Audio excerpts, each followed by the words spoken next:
So, welcome everyone to this week's office hours, Shimmer office hours. This session today we will discuss. We'll divide this into two different parts, and this call will be recorded. Just for heads up, and we'll divide this into two parts. The first 30 minutes or so, we will just talk about how to smart contract, the IC magic contracts, and various ways you can use it, mostly to use it. Some more examples will be there, but we will cover that later because some more changes are coming in the IC Magic contracts. And also you can obviously ask any questions around that. And the later half will follow the regular office hours where you can ask any questions from Shimmer to Shimmer EVM or anything beyond within the technical aspects of it. Just to cover, if you can obviously unmute yourself and talk. If not, you can always also type it out in the chat.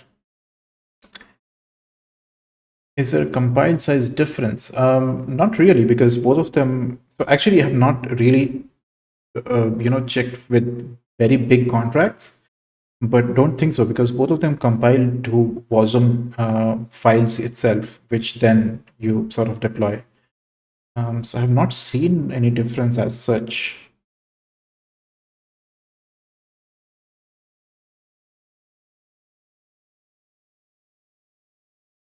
Okay, so we'll just get started with IOTA Magic contracts for now, and we can probably come back to more discussions on the WASM part as well.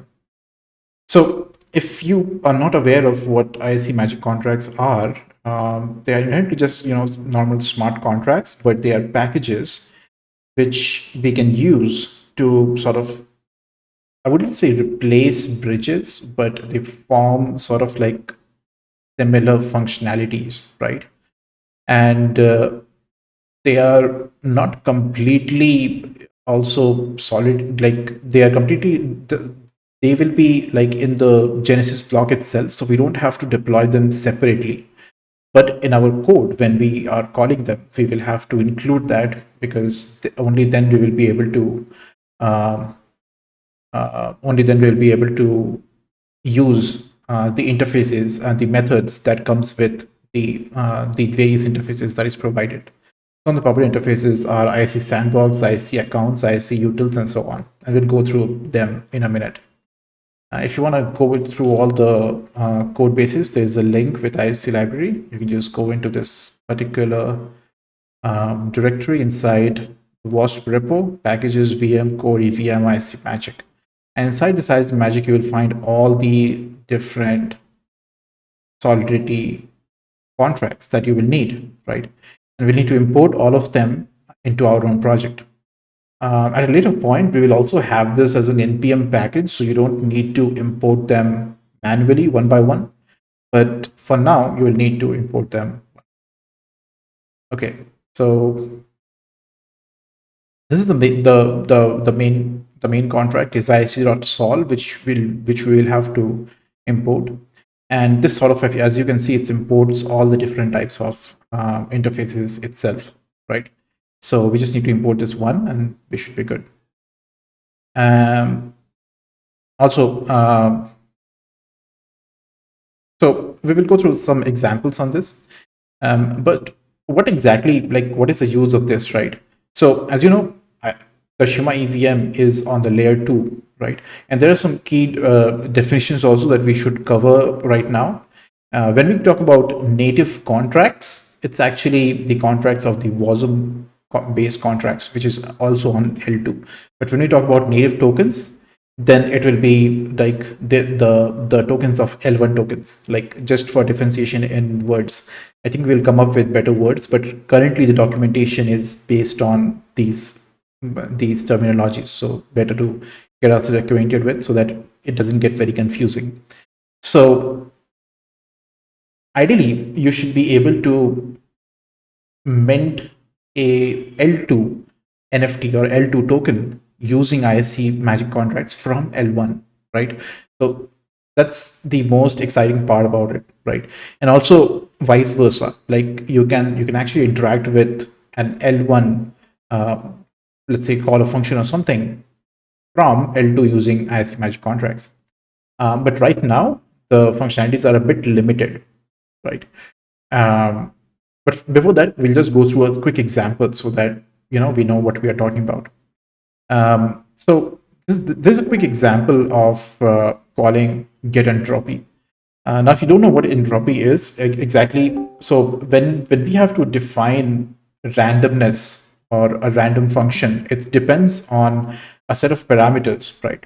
And those parameters can be as wild as possible. Like it's as random those parameters get, our random function will operate at that much of accuracy, or that much of, like, it will be that much difficult to predict, right? And that's what get entropy function gets for us. So essentially, every random function has some sort of entropy setting, whether it be in your native languages, like even Python random function, they have some sort of setting.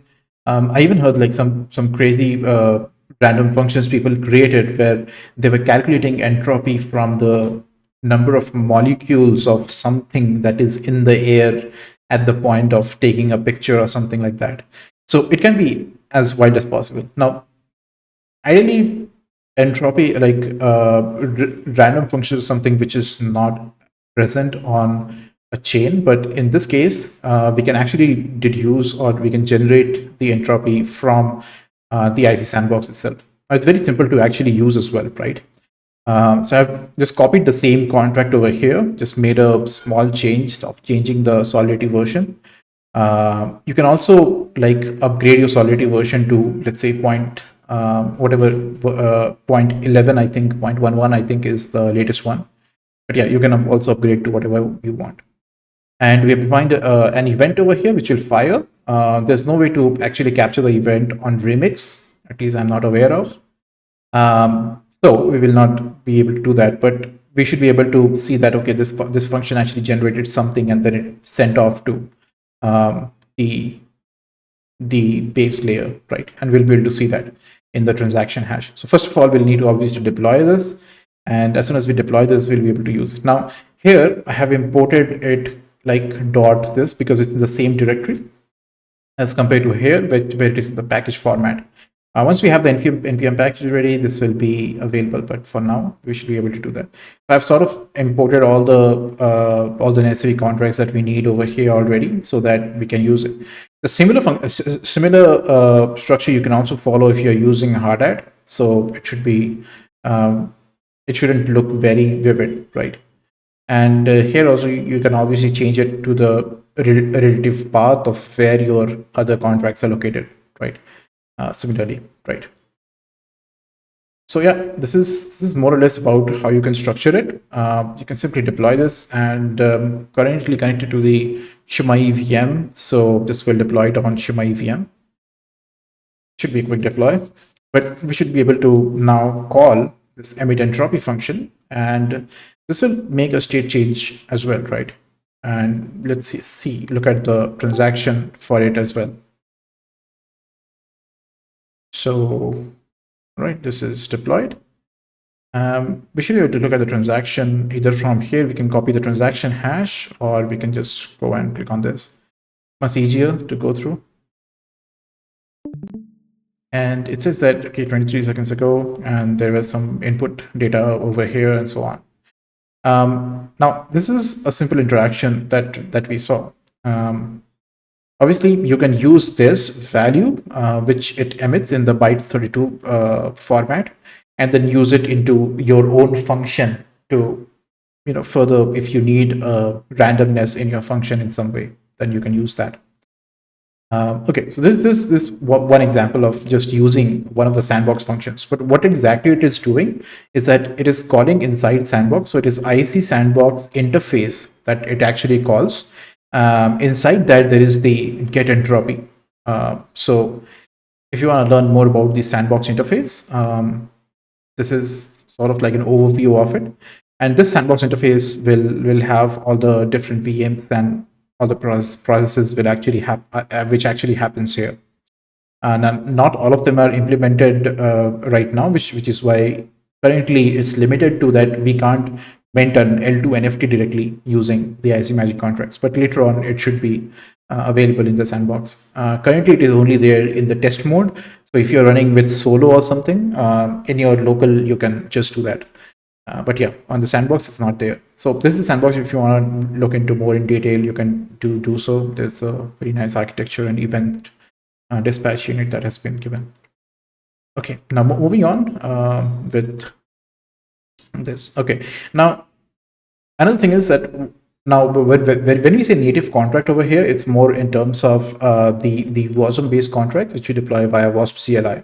So let's say if you have deployed a contract, the ink counter contract, right? The incremental counter contract, which is usually the example what we take when we have to showcase the WASM VM contracts. Where are the contracts? Right.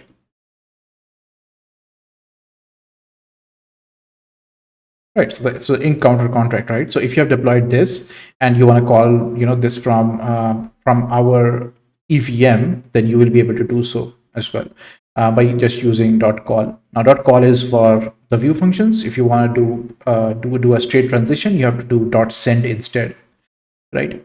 And also we'll be able to send back an L2 NFT. Now the current limitation is so currently it works if you can send back a token or an NFT from L2 to L1 only if you have sent that token from L1 to L2 first, right? So you can send it back. You can't just send a new one out of the blue. So that will not work right now, but should work later. Okay, so let's try to understand how that really works and what functions you might need for it, right? So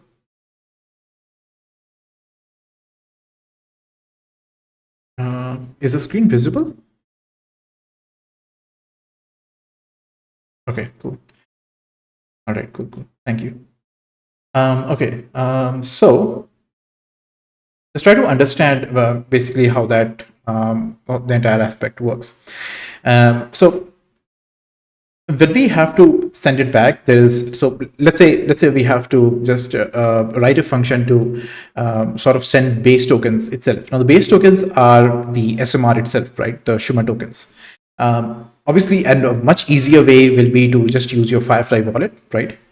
And so let's say I'll just use a different wallet over here, and there's an option there in the Firefly wallet beta now that you can actually send using a destination network. You can just put Shimmer EVM testnet, and you can put in your address, and you can just send it. And this works. This works fine. There might be some errors because it's still in beta. If you face any errors, feel free to report it back. And obviously people will look into it.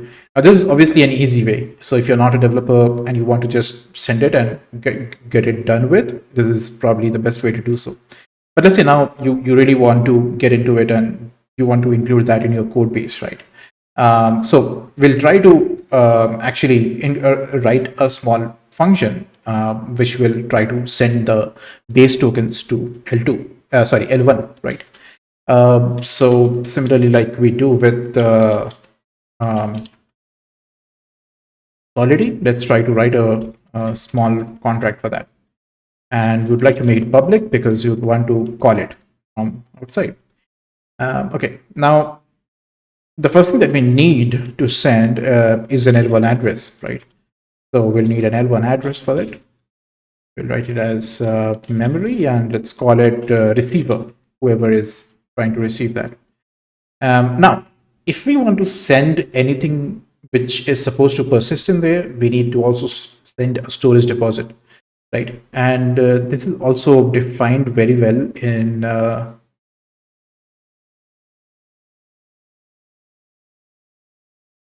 somewhere. Should be somewhere over here, or maybe not. We will get it added. So yeah, you need to send a storage deposit so that it persists on the network, otherwise it will not properly, right? You will send it and later on will just vanish off. And it will also not send because this includes the fee that the IC Magic contract will also spend to get your data on the network, right? So there'll be like a couple of transactions which has happened. One is on the L2 chain, and the other one will be on the L1 chain. The IC Magic contract takes care of the other transaction. We only send the one. So we have to send a little bit more amount than what we want to send to cover the gas fee or the transaction fee as well, right? So let's try to define something like that. So IC assets is something that is one of the types that we use to send, and let's define it like an allowance, right? And the allowance is something that we will also that we'll also sort of get from our MetaMask when we call, right? So we'll be able to also set an allowed limit from whichever we are. So for how much the contract is allowed to spend from it, right? And message or sender means that whoever is sending that message should be able to sort of look into it. Will be like whatever value we send will be then final in that case, right? Don't worry about these warning lines.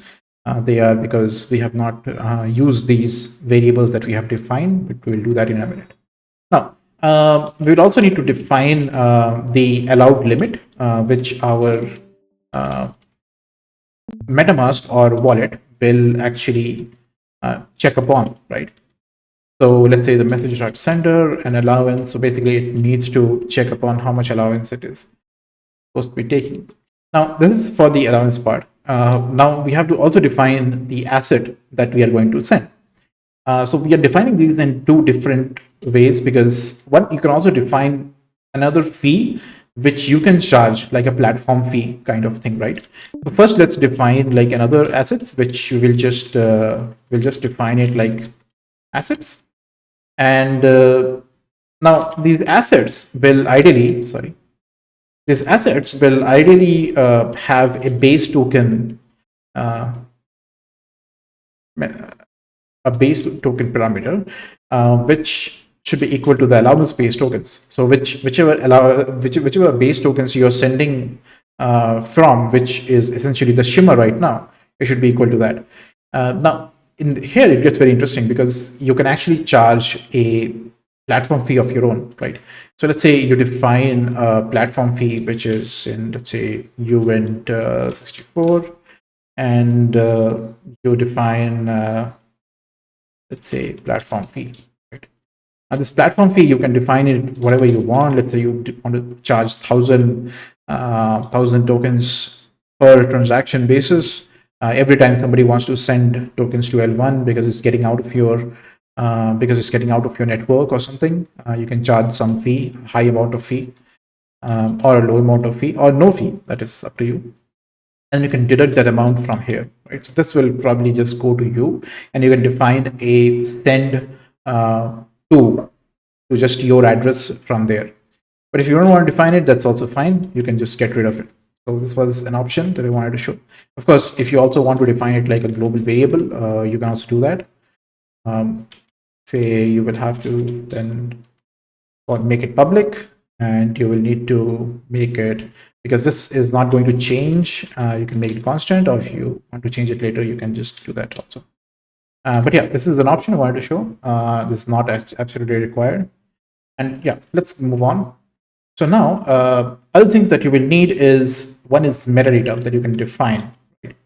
And this is defined in the send metadata interface. And we can define, let's say, metadata something. You can define options. You can take these as inputs as well if that's something that you would want to add to that. And finally, what you will do is call a ic.sandbox.send. And who will be sent to? We'll send to the receiver. What we will send? We will send assets. We'll send assets. Then there are some additional parameters, like you have to send a true. There was some positional parameter that I forgot about right now.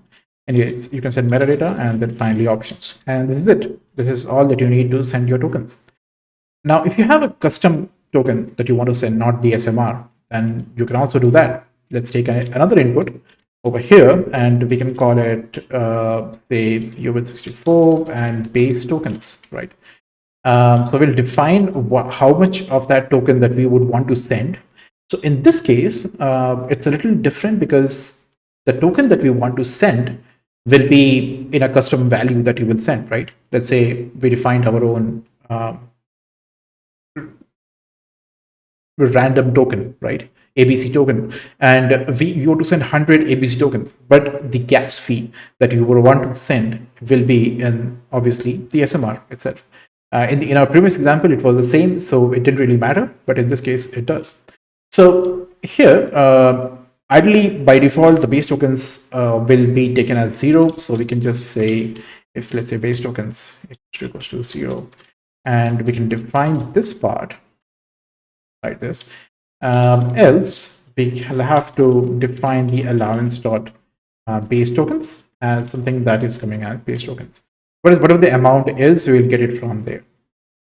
Okay, and this is all that you will need to actually send, your own base tokens from L2 to L1. Of course, this L1 address is the one that you are going to send it to, and this will perform in a very similar way in which the Firefly works.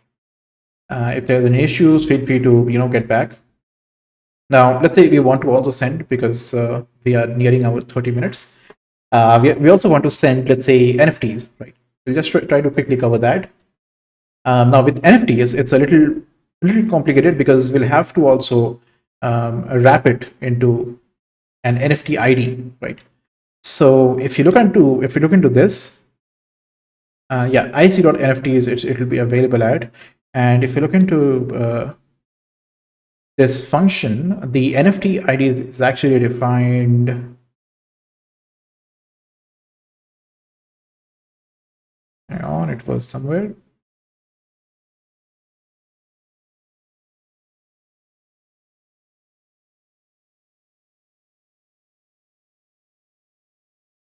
Right, so ISC types, not here, but we can find it more quicker over here. Okay. Right, so an IOTA NFT ID. So this is basically, if you notice, this is not how an L2 or an EVM NFT looks like, right? Because on EVM you have a token ID and a contract address to identify an NFT, mostly on an EVM chain. But if you think of in the L1 chain, that's how we sort of define it, or that's how we see it, right? So that is the NFT ID that we'll use, whatever is we have already got back from there. And some of the metadata that you can actually define around standard, version, MIME types, URI, and name, etc. Right? So this is actually a very interesting, very cool file to actually look into all the different parameters and allowed variables that is there. Right? And we can define the NFT ID here. We can define the L1 address, the metadata, and the agent ID. Now, with that, we will be able to transfer an NFT. So let's try to quickly write a function for that. So now, let's say we have to send an NFT to an L1 address.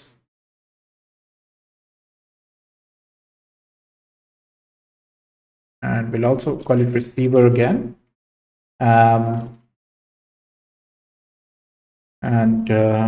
Okay. Similarly, we will also define here, we'll have to send a storage deposit from here. So let's call it storage deposit.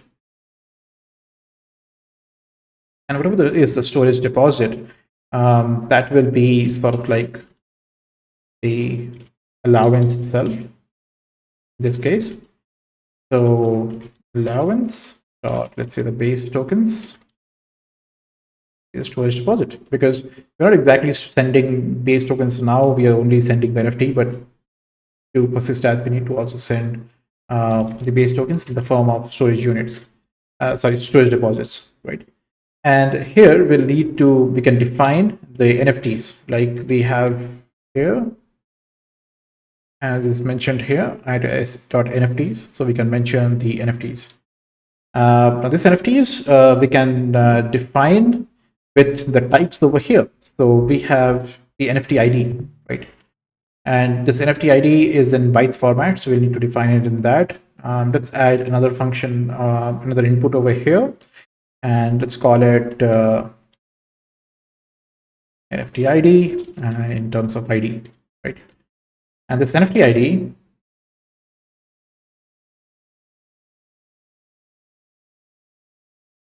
we can write NFT ID, take the first one from here, and now we can have NFTs 0 equals to ID. For ID comes in, we'll just allocate it to the first one. The rest is same as the above one, so we can just copy it. There'll be some changes, so we'll make the changes. Okay. The memory part is fine, but from here, what we are sending is essentially assets.nfts, and this will be same as part. Okay.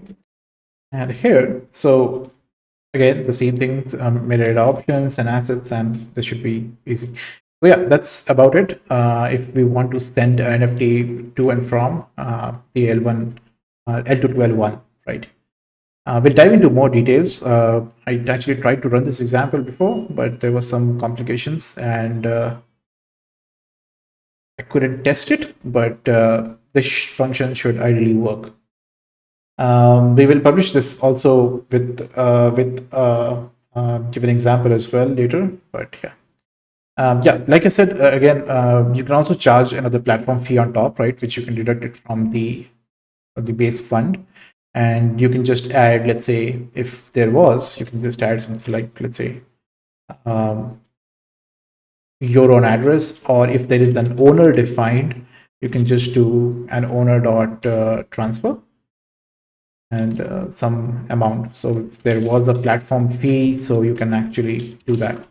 I was testing with this for a different test project, so I thought I'll just share this as well because it seemed like an interesting thing to have, and mostly platforms will want to have fee on top of whatever they are working on. So that is about mostly about IC Magic contracts. Almost everything around it that you will need revolves around call and send functions. And yeah, I think we'll cover more stuff later on, but that's all for this particular small session. If there are any questions, feel free to ask, or we'll move on to the general office hour questionnaires with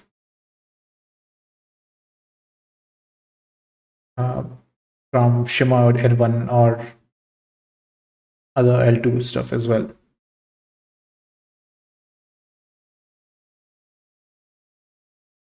By the way, this IC accounts, this is not exactly, it doesn't create accounts. It just uses, or it just wraps the account which is there so as to create an agent ID of it, which will be used to sort of map. So it's not an account contract, by the way.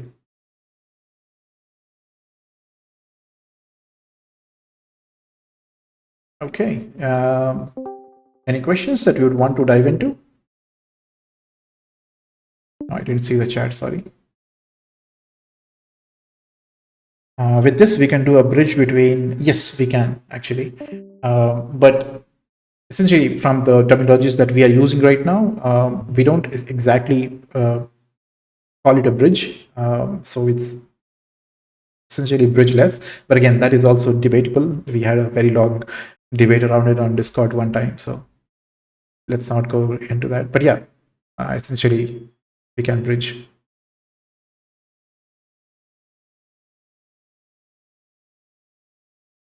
Yes, please.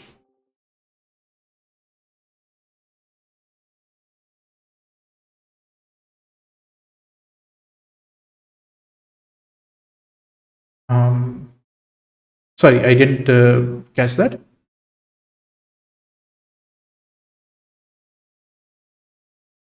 That's right.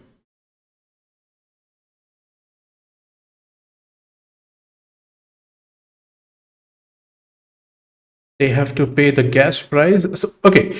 Um, okay. For one, I think the voice is not getting captured for some reason. So I'll just repeat the question because just for the sake of recording this. So yes, so what you're asking is how is the gas price paid when we are actually running this function, right?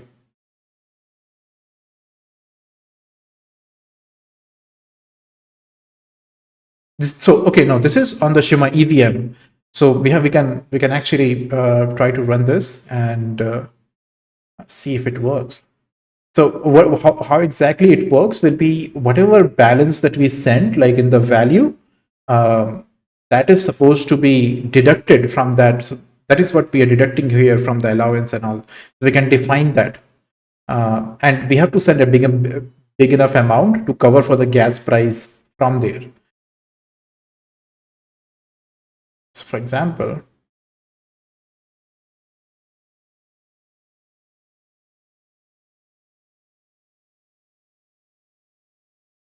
right. So this is the Shimmer wallet, right? This is the Shimmer testnet wallet, which is the Firefly wallet, which we use. Or if you have some wallet generated using wallet.rs, you can also use that. But if we want to, let's say, send this, right, and we have to send it as a tuple, uh, so basically, you can just paste your address over here, and you have to convert it into a tuple and then send it. And when you send it, there's a value that you send alongside it. Right? This value is something that will be deducted. So you will have to, let's say, if you want to send, let's say, 1,000, and the gas fees is for the network is costing like 10 V or something in that 10 SMR or something, then that will be deducted, and the value that you will get on your L1 address will be 990. So that gas price is being deducted from the value that you're sending, the allowance, the extra allowance that the gas fee that it is supposed to pay, the IC contract is supposed to pay. And the gas fee for the transaction on L2, that anyway will pop up on MetaMask anyway, right? So that will be like a plus with that. Uh, so hang on. Yeah.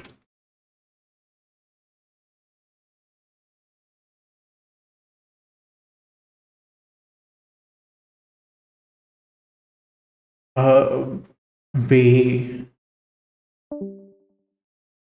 so you're asking if we don't need the shimmer on MetaMask, is it?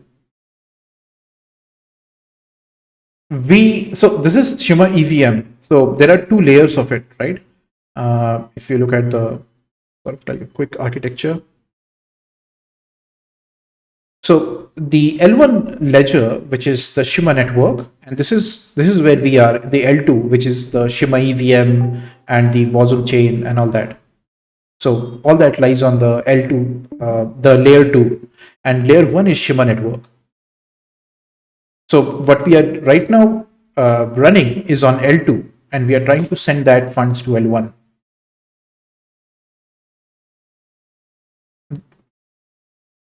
Okay. Uh, do I have 1,000 to send? I think so. Let's try to send less. Right. Okay.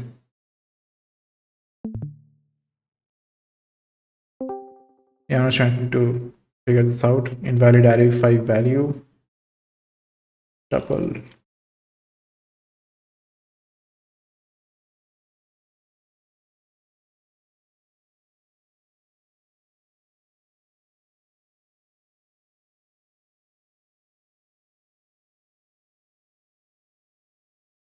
Anyway, any more questions?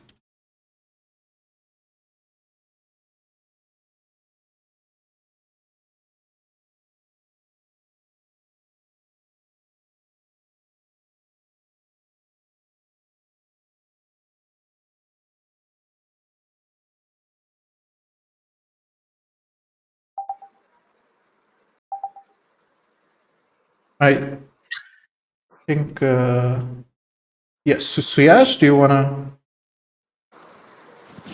ask something?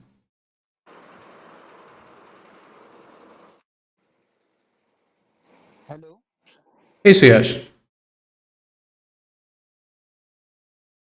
please go ahead.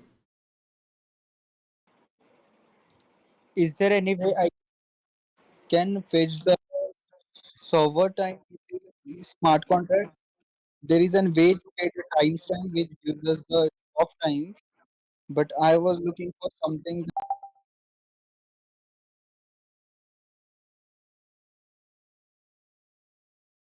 Um, okay, so okay. There is a little bit of confusion, but let me try to understand what you mean.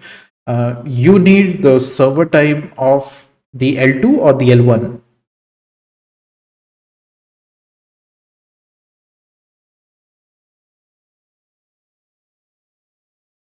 Okay, there is a WASP. Yes, correct. That's right.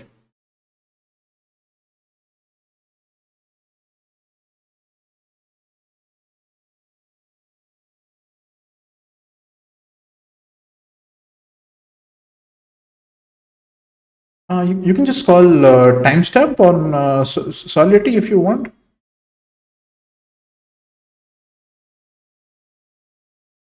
So there is a block dot timestamp that you can call. So it will be something like, I think, yeah, something like this block dot timestamp that will give you the block timestamp. But this will give you the timestamp of L2 and of the I think it will give you the timestamp of L2 because of the architecture. Sometimes it gets confusing and it might return you. It might wait and return you the L1 time, the finality side. But Adrian, do you? I think you might know about this better, right? About a timestamp.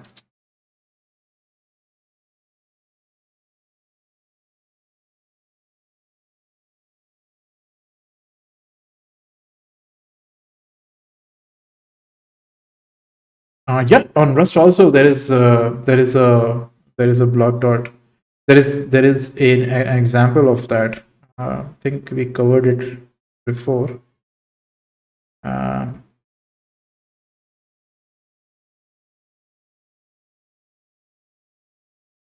it's a different method that is present on Rust, but yeah, I remember there was something.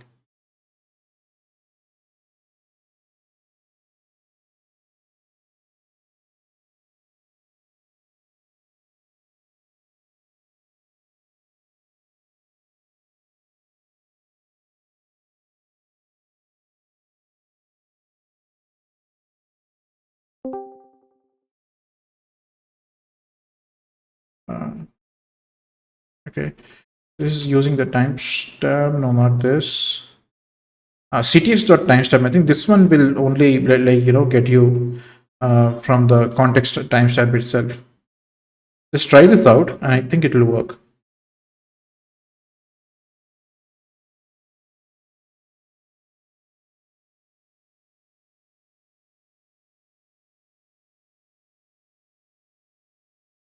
Right.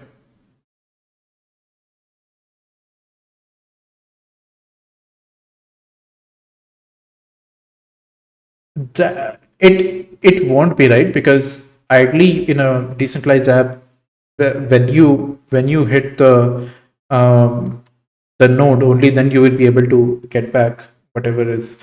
I think there is no universal time format as far as I know. When the block gets minted, only then it will come up. So that's why even with the random function, it needs to hit and make a state change. I think that is the only way. But here, I think this one will give you the timestamp which is from the contest. This is not a state change. This will be just a view. So just try it out. I seem to think it might work. This is just a timestamp. Get timestamp. It's a view.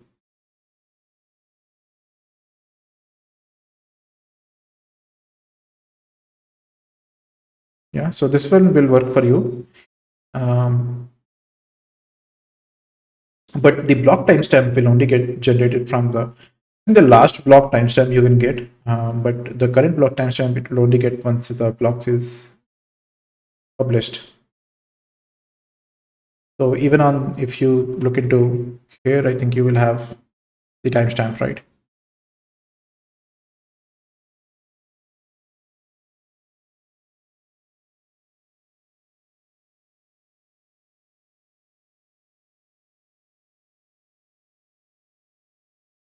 Okay. Any more questions? By the way, did it echo in between? Because I was trying out some settings. Sorry about that.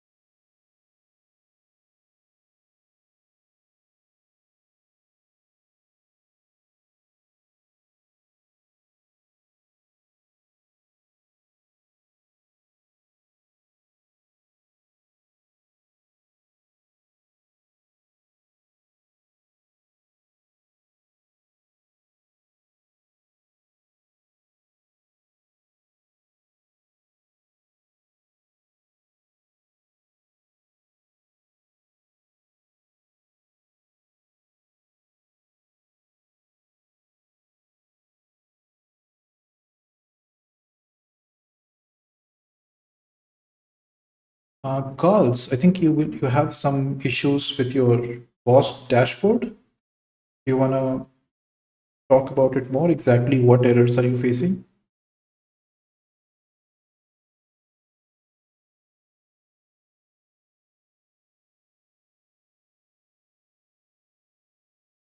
There's a push to talk button. I think you need to press that and then you'll be able to speak.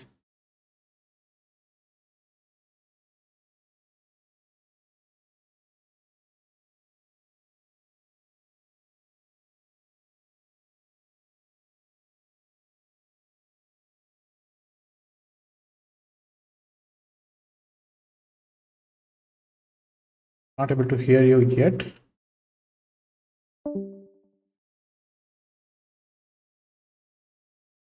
You can't find it. um, everyone, which one is the push to talk button, by the way? Don't remember it.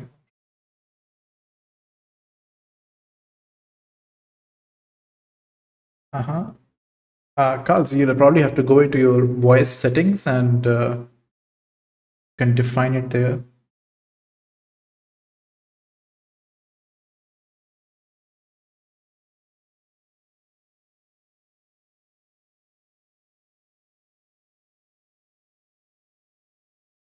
Voice and video settings, I think. Voice settings, all right.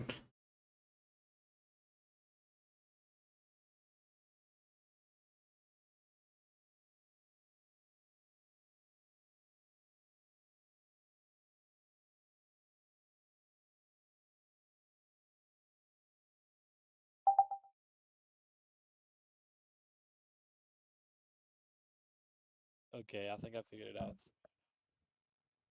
Perfect. So yeah, well, I was trying to have like a local private network, and everything is working out fine. But it just when I'm trying to plug in the dashboard with the Docker image, it's just not working. It says that the node is offline. Um, so sometimes it takes a little bit of like couple of minutes before the dashboard appears, or it shows it connects to the node. Did it not work after a long time as well? Yeah, it's a pretty long time, and it's not working.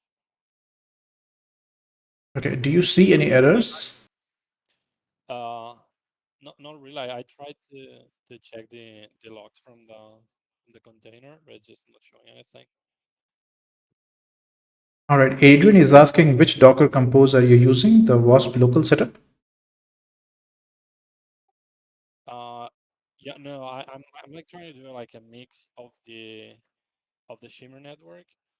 that just runs for Hornet nodes.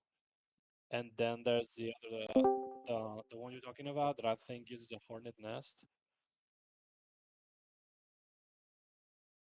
And I didn't want to use the Hornet nest, so I'm trying to just use that image, and it's not working for me.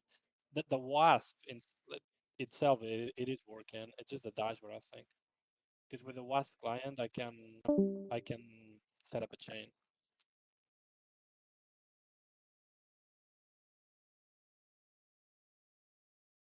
Right. So Adrian mentioned on the chat, if you look at it, look into that, there's a separate image for Wasp dashboard. In fact, the repository also is separate now. Probably you can try the latest image from there. But how did you run Wasp, by the way? Like, which Docker image or setup did you go with? I use the image from Wasp latest, and then for the dashboard as well, just dashboard latest.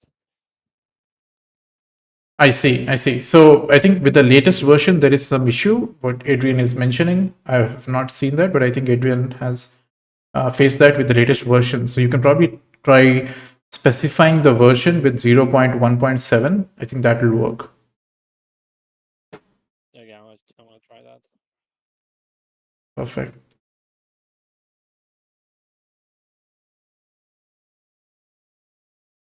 Okay, do we have any more questions? I have a off-thread question on layer 1 smart contract will be feeless or it need to wait for the mana implement. Adrian, you can also unmute and say, Yeah, as far as I know, it will need mana. yep.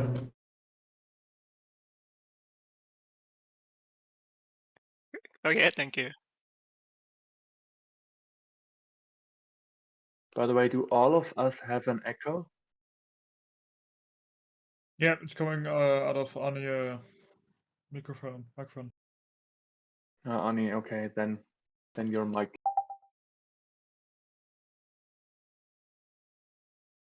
It should not appear now, right?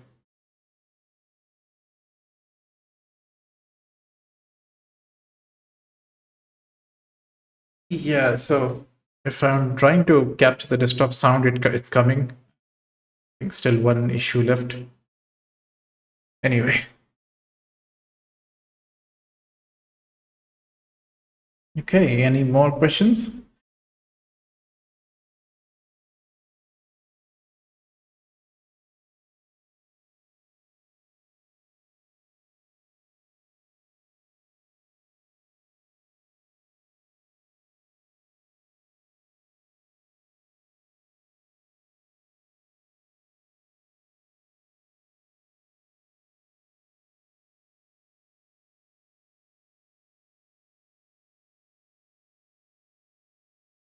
Right, right.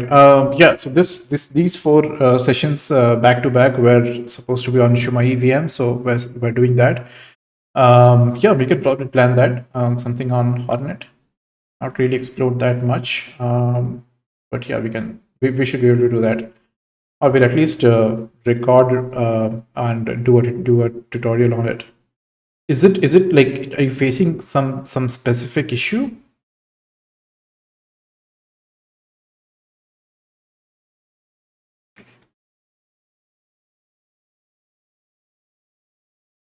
Okay. And why is that? Some configuration options you're not getting in this the Docker image, which will be like which options?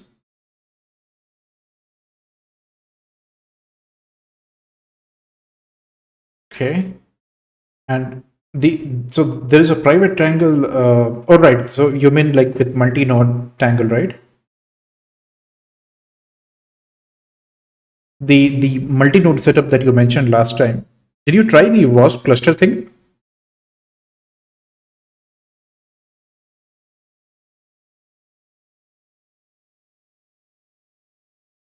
Uh huh.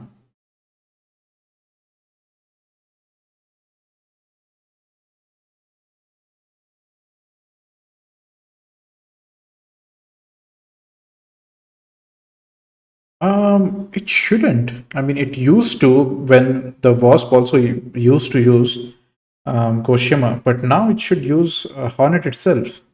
Is it still pointed to like some Shimmer endpoints or ports?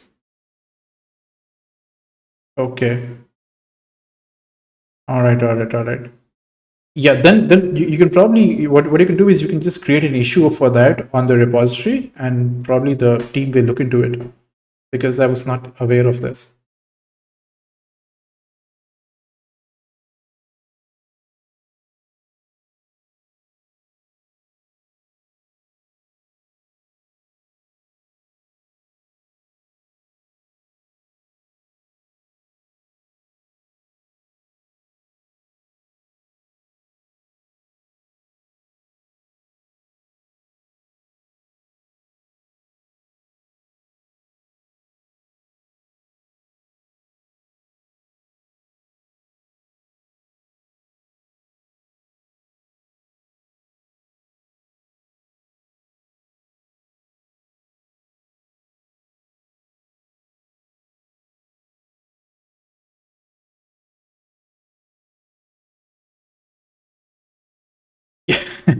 Yeah, I mean, there was a lot of building from source tutorials before, but it was all removed because to sort of they also got outdated, right? Because the code kept changing a lot, and thought of creating new ones, but then um, it was sort of decided that we'll go with Docker setups for now. So the building from source thing is mostly removed. I have also been now doing the local setup only. I'm not doing the build from source. I only did to build once the schema tool recently, but otherwise not really. Okay, I think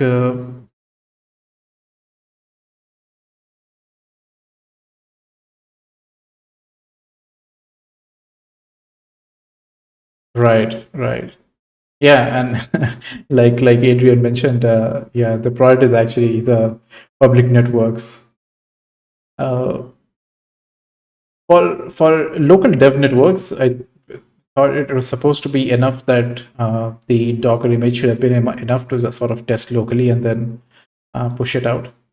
But yeah, I guess we'll have to check it out if the clusters are possible. Clusters should be possible though. It was working.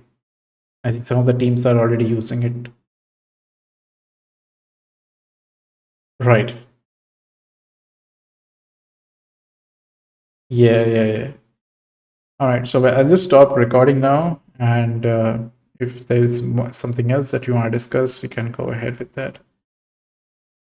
Thank you all for joining for this week's Shimmer Officers. So officially.